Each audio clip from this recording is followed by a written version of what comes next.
awesome.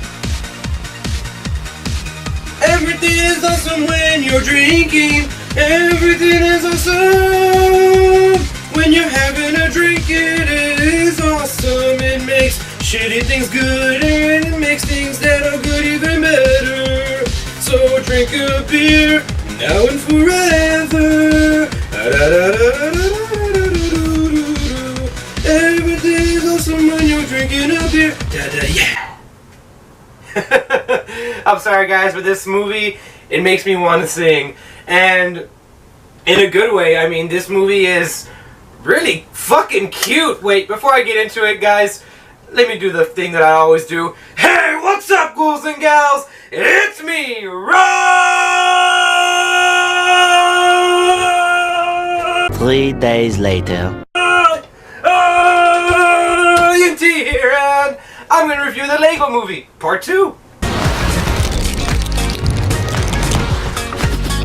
Alright guys, like all my new movie reviews, I'm going to keep it short, sweet, simple, and to the motherfucking point! Alright guys, let's get right into it. The Lego Movie stars Chris Pratt, this chick whose name is eluding me right now. I want to say that her name is Elizabeth Banks! Yes, her name is Elizabeth Banks! That is correct.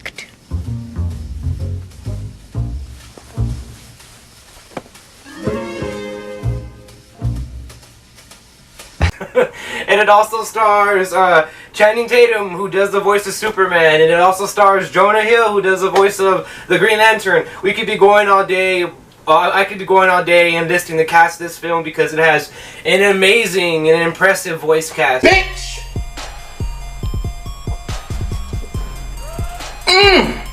Damn!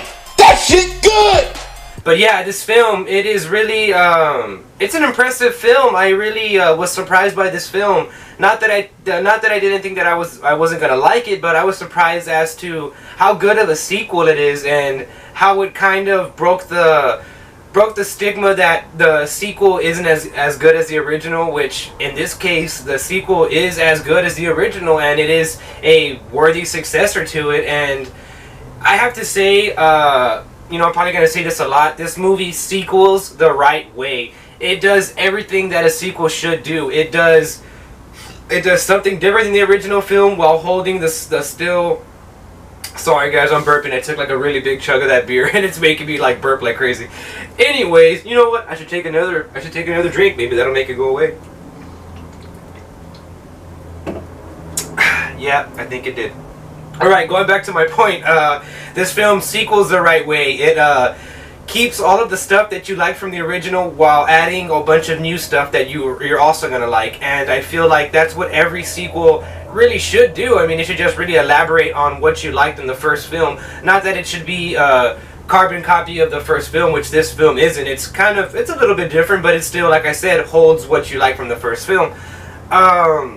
Another thing that this film does really well is kind of like it's weaving in the real world and like the Lego world and kind of explaining that like the Lego world isn't really real. I mean, even one character even says it at one point that he goes, "We're just a figment of this child's imagination and his subconscious or whatever." And I thought that was really cool and I thought that was really funny. This film has a lot of subtle, clever jokes like that. That I guess, you know, not that I guess, you know, I'm more than sure that they're put there for the adults, but that's another thing that I can say about this film. It's really clever and it's really funny and it has like a lot of morals, and they don't pound you in the fucking face with them either like a lot of children's films do. They kind of just, you know, yeah, they sing a little song and maybe it's a little obvious, but they're not like whipping out their big old cartoon moral dick and going whoosh, whoosh. They're kind of giving you like, hey, look at it. It's nice, right? They're kind of doing one of those, which I like. You know, it's not ham-fisted, so to speak.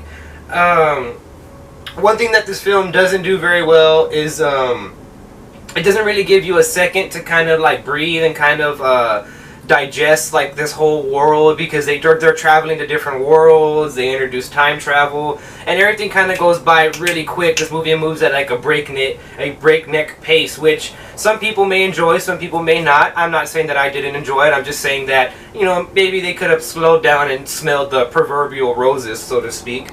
Yeah, going back to the pace of the film, it goes straight into the action. This film is never boring. It never gives you a second to be like, oh, this again, because there's always something happening. It's bright, it's colorful, it's throwing jokes at you left and right. It's in that sense, it's slapping you in the dick with its fucking joke, with its joke penis. That is going crazy. The film it's a really fun film. As you can tell, I came out of the film really excited and happy, and it kind of just drove home the point to me that it's okay if everything's not, quote, awesome.